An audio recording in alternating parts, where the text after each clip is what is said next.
जो कोई नहीं बताएगा वो हम बताएंगे इस सेगमेंट में खुशआमदी। इस वीडियो में हम कुछ ऐसे फैक्ट्स के बारे में बात करेंगे जिनको सुनकर आप हैरान हो जाएंगे।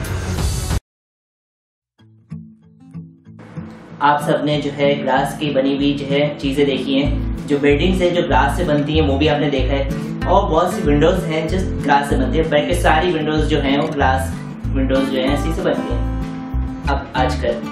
मगर आपने कभी तो सोचा होगा क्या कोई ऐसी चीज़ है जो ये ग्लास को जो है बदल सकती है, वो ऐसी ट्रांसपेरेंट ही हो मगर ग्लास ना हो? तो बिल्कुल ऐसी एक चीज़ है, ऐसी वुड है, ट्रांसपेरेंट वुड। इसको अगर आप जूम करेंगे तो ये ऐसी दिखेगी। इस ट्रांसपेरेंट वुड को जो है नोबल वुड कहते हैं। ये सबसे पहले जो है 1992 में बनाई थी, और ये बड़ी इसमें अभी इतनी कॉमन नहीं है, बल्कि जो है पूरे वर्ल्ड में अभी इतनी कॉमन नहीं है। मगर बहुत सी जगहों पे इसने ग्लास वाली विंडोज को जो है रिप्लेस कर दिया है, और इसी से जो ट्रांसपेरेंट वुड से ही जो है बहुत से जो घर, बिल्डिंग्स वगैरह और ऑफिस और विंडोज सब इसी से बने, ट्रांसपेरेंट वुड से। एक ब्रेकर थी जिसका नाम था सारा रेक्टर। इसको गवर्नमेंट की तरफ से एक जमीन, छोटी सी जमीन मिली थी। जब ये 12 साल की थी 1912 में, वहाँ पे ऑयल निकल आया, और वो ऑयल हर साल 2500 बैरल्स जो है हर साल वहाँ से निकलता था। उसकी वजह से जो है वो मिलियनियर हो गई, अमीर हो गई वो ब्रेकर जो सारा रेक्टर थी। मज़े की बात यह है कि उस वक्त रेसिज्म बहुत ज़्यादा था, कि बहुत सी जगहें थी जहाँ पे सिर्फ वाइट जा सकते हैं। वाइट का मतलब था यानी अमीर, और ब्लैक का मतलब था गरीब। और बहुत सी ऐसी रोड्स थी जहाँ पे सिर्फ वाइट जा सकते हैं, ब्लैक तो उसके करीब भी नहीं आ सकते वहाँ पे। तो जब ये सारा रेक्टर इतनी अमीर हो गई तो मजबूरन उस वक्त के वाइट पीपल को जो है इस ब्लैक को वाइट डिक्लेयर करना पड़ गया, ताकि ये जो है ऐसे उन जगहों पे जा सके जहाँ वाइट जा सकते हैं। जैसे बहुत सी जगहें थी, जैसे जो बहुत सी रोड्स थी, बहुत सी मतलब वहाँ पे रेस्टोरेंट वगैरह थे जहाँ पे सिर्फ वाइट जा सकते हैं। मगर वो वाहिद थी जो सबसे पहली ब्लैक थी जिसको सेम राइट्स मिले जो वाइट के पास थे। ये मेरे पास एक वाइट एग है जो डिस्क्राइब कर रहा है वाइट पीपल को। वाइट पीपल का मतलब कि वो समझते हैं कि उनके पास जो है सारे राइट्स हैं, वो जो चाहे करें। और लोग भी जो देखते हैं कोई वाइट है तो समझते हैं कि ये बहुत अच्छा है और ये जो चाहे कर सकता है। और ये जो है अपना ये समझते वाइट पीपल के किसी को मार भी दें तो इनको कोई फर्क नहीं पड़ता। ये अपने आप को सबसे सुपीरियर समझते हैं, चाहे कोई ब्राउन हो या ब्लैक हो, उससे ये अपने आप को ऊपर समझते हैं कि हम कोई अलग हैं जो वाइट हैं, बहुत ही अच्छे हैं। मतलब हमें ये कौन है, मतलब ब्लैक है तो गरीब, हम इनकी सुननी नहीं है। ये मेरे पास एक ब्राउन एग है जो रिप्रेजेंट करे ब्राउन पीपल को और ब्लैक पीपल को, क्योंकि ब्राउन और ब्लैक पीपल के साथ एक ही स्वरूप होता है ज़्यादातर। क्योंकि और वो समझ जो ब्राउन हो और ब्लैक हो तो समझें वाइट पीपल समझते हैं कि हमारे स्लेव हैं।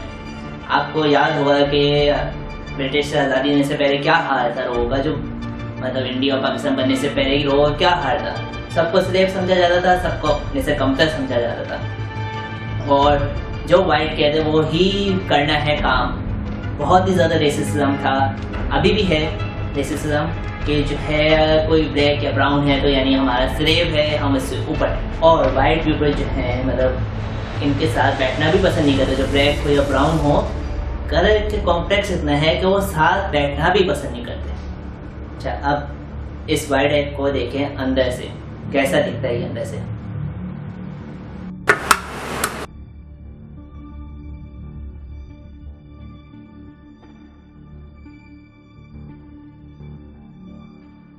और अब इस ब्राउन एग को देखें, या ब्राउन या ब्लैक की अंदर से कैसा दिखता है।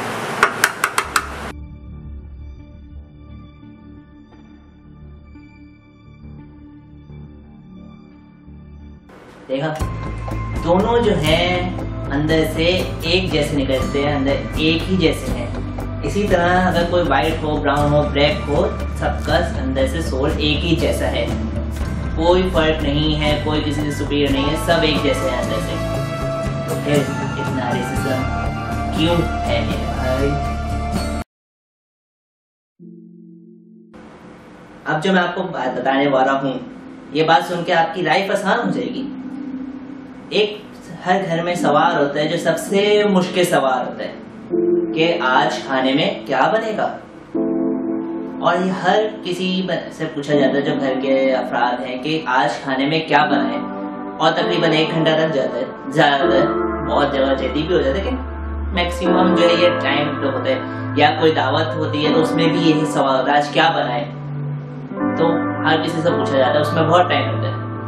मगर ये सवाल का जवाब हो गया बहुत आसान, क्योंकि अब है एक वेबसाइट जिसका नाम है मिस्टर फ्रिज। इस वेबसाइट पे आप जाके जो है सारे इंग्रेडिएंट्स लिखें जो आपके फ्रिज के अंदर हैं, तो आप जैसे ही लिखेंगे और सबमिट करेंगे तकरीबन 1 मिनट के अंदर ही वो आपको बता देगा कि आप क्या बना सकते हैं इससे और क्या बनाना चाहिए अभी इस वक्त। बहुत ही आसान है कि आपका मतलब इतना टाइम सेव हो जाएगा कि आपको बस 1 मिनट के अंदर ही आपको बता दिया जाएगा कि आप क्या बनाएं, और आपको बस सारी चीजें वो लिखनी है जो आपके पास घर में मौजूद हैं, वो आप उस पर लिखें, टाइप करें, सबमिट करें और वो आपको बताएगा कि क्या बनाएं। काफी सालों से हम ये सुन रहे हैं कि कोई ऐसा स्टोर होगा जहाँ पे सिर्फ पिक्चर्स होंगी और कोड लगा हुआ होगा, हम वो कोड स्कैन करेंगे और वो चीज हमारे कार्ड पे आ जाएगी, आपके पास जो काउंटर पे पहुंच जाएगी। तो ऐसा स्टोर जो वर्चुअल स्टोर है वो सबसे पहला बन चुका है साउथ अफ्रीका में। टेस्को स्टोर नाम है उसका, टेस्को कंपनी ही नहीं बनाया ये।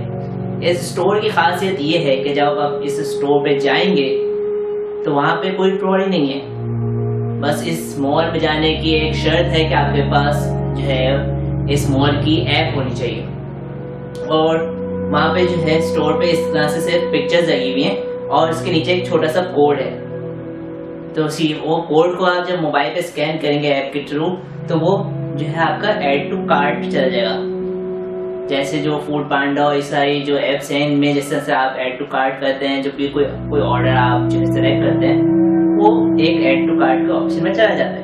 इसी तरह से जब आप उसके जहाँ पे मॉल के अंदर आप सारी चीज़ों को स्कैन करेंगे, जो जो आपको चाहिए उसका कोड स्कैन करेंगे, वो ऐड टू कार्ट हो जाएगा आपका साइड में। और जब तक आप चीज़ें खरीदेंगे तो वो चीज़ें जो है आपकी काउंटर पे पहुंच चुकी होंगी, और जब आप काउंटर पे पहुंचेंगे तो सीधा आपको बस पे करना है, आप जल्दी। और इसमें कोई ट्रॉली नहीं होगी, ना कोई आपको बैग शॉपिंग बैग लेके जाने की जरूरत है। शॉपिंग बैग तो खैर बहुत आपको शायद हो सकता है लेके जाना पड़े क्योंकि सामान उठाने की चाहिए होगा, मगर ट्रॉली वहाँ पे नहीं है। तो जो एक रश होता है ना मॉल के अंदर कि आप ट्रॉली लेके जाएं, सामान डालें, और चला के जब पतली पतली जगह होती मॉल में बहुत से, तो उसमें जो है आपको बहुत आसानी कि इस मॉल में कोई ट्रॉली नहीं, बस मोबाइल आपके पास होना चाहिए और एप्लीकेशन, और कुछ नहीं। अभी जो मैं आपको फैक्ट बताने जा रहा हूँ ये बहुत से लोग अपनी लाइफ में यूज करते हैं, मगर बहुत किसी को पता नहीं है कि ये इतना अनोखा फैक्ट है, और इस पे इतना ज्यादा अमल होता भी है ये किसी को इतना पता नहीं है। मगर अभी जो मैं आपको बता रहा हूँ आप वो चीज़ करिएगा। मेरी जो ये उंगली है, फिंगर है, इसको आप फॉलो करिएगा जहाँ जहाँ जाए। देखा, तकरीबन आप में से 60 to 70% जो हैं जो देख रहे हैं वीडियो को, उन्होंने देखा कि ये मेरी फिंगर इधर से इधर गई, जबकि मैंने इससे कुछ नहीं किया। मैंने सिर्फ आपको बोला था कि आप देखें कि ये क्या कर रही है, तो आप सबने देखा।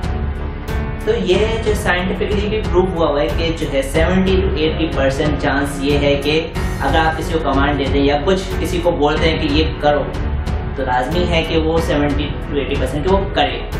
तो अगर आप किसी को बोलेंगे तो वो लाजमी करेगा वो काम, 80% चांस है कि वो काम करे जैसे वैसे ही करेगा जैसे आपने उसको बोला। अगर आप नहीं बोलेंगे तो वो नहीं करेगा, जब बोलेंगे तो बहुत फर्क पड़ेगा उससे। ये भी फैक्ट है।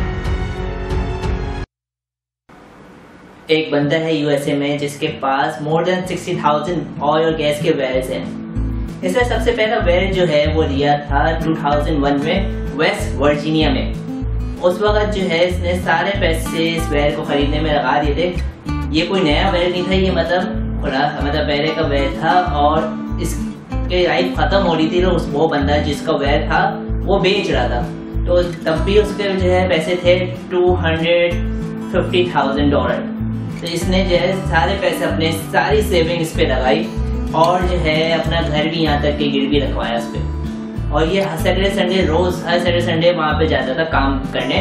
बाकी जो है ये और जॉब करता था एक रेस्टोरेंट में या कहीं किसी कंपनी में, मगर हर सैटरडे संडे ये वहाँ पे जाता था और ये ऑयल का ये काम करता था वहाँ पे जाके। और उस बंदे का नाम है रस्टी ह्यूस्टन। रस्टी ह्यूस्टन ने कहा कि जो है वो जो वेयर उसने लिया था वो कोई जो है वहाँ पे काफ़ी सालों से प्रोडक्शन नहीं हो रही थी ऑयल की और काफ़ी साल से वो बंद था, मगर 4 साल उसने उस वेयर पे लगाया और 7 साल जो है एक बैंक में काम किया था। उसके बाद जो है उसने जो वहाँ से पैसे कमाए, वो ऑयल वहाँ से निकला, उसने सही से प्रोडक्शन हो के पैसे कमाए। अब उसकी कंपनी है जिसका नाम DGO है। अब इनके पास जो है मोर देन 60,000 गैस और ऑयल के जो है वेल्स हैं और इनका एनुअल जो है रेवेन्यू जो है $5 मिलियन है। इनकी बस रेस्टोरेंट ह्यूस्टन की एक ही पॉलिसी है, वो ये है कि ये कहीं नई जगह पे जाके ड्रिल या कोई खुदाई पे सर्च नहीं करते कि कहाँ से वहाँ ऑयल है, या कोई नई स्टेट जाते हैं कि वहाँ पे पता चले। जो पुराने जो ऑयल के वेल्स हैं जो प्रोडक्शन में होते हैं वो जो है कोई अगर बेच रहा होता है वो खरीदते हैं।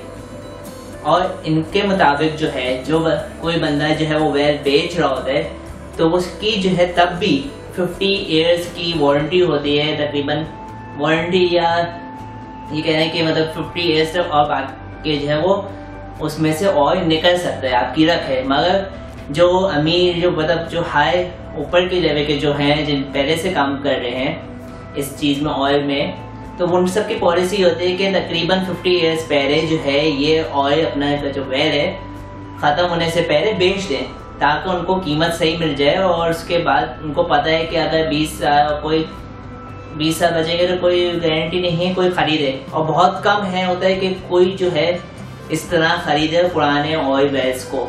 मगर रस्टी ह्यूस्टन की पॉलिसी यही है कि ये पुराने वेल्स जो हैं ऑयल और गैस के वो जाके जो है ये खरीदते हैं और रख पे देता है, और इनके मुताबिक जो है जो बेच रहे होते हैं उसकी तब भी 50 ईयर्स की जो है तकरीबन होता है कि प्रोडक्शन वो कर सकते हैं ऑयल की।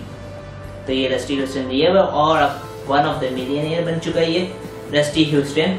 और इसके पास क्योंकि सबसे ज़्यादा वेल्स भी इसके पास है, मोर देन 60,000 वेल्स इसके पास